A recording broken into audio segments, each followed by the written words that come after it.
দেখুন বলছে if Kumar spent ₹35,000 in purchasing raw material and ₹40,000 in purchasing machinery and he has 20% of the total।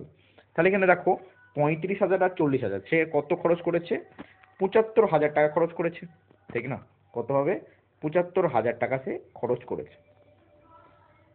এবং তারপরে তার কাছে কত পার্সেন্ট পড়ে রয়েছে? 20%। টোটাল অ্যামাউন্টের 20% তার কাছে পড়ে রয়েছে, অর্থাৎ 80% সে খরচ করেছে। অর্থাৎ আলটিমেটলি 80%-এর ভ্যালুই কি হয়ে যাচ্ছে? 80%-এর ভ্যালু হয়ে যাচ্ছে আমাদের 75,000। আমাদের বার করতে বলেছে find the total amount. Total amount হলে কত হয়ে যাবে? টোটাল অ্যামাউন্ট আমাদের হয়ে থাকে 100%। তাহলে 100%-এর ভ্যালু কত হয়ে যাবে? 100%-এর ভ্যালু হয়ে যাবে 75,000।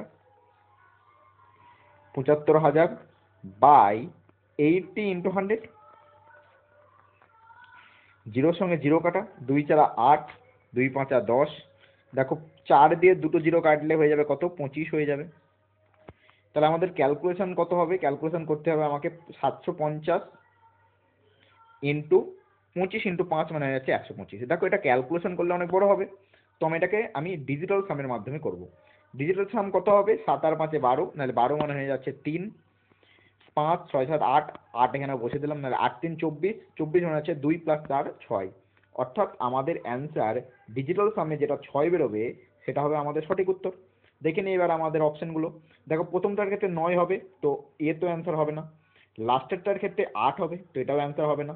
যদি আমি সি দেখি, 8 আর 5 হয়ে যাচ্ছে 13, 7 আর 5 12, নাহলে 12 আর 13 হয়ে যাচ্ছে 25, 2 আর 5 7, নাহলে সিও অ্যান্সার হবে না। বি এর ক্ষেত্রে যদি দেখি, 9 আর 3 12, 7 আর 5 12, 12 12 24, 2 আর 4 6, অর্থাৎ অপশন নাম্বার বি হবে একেবারে সঠিক উত্তর। ধন্যবাদ।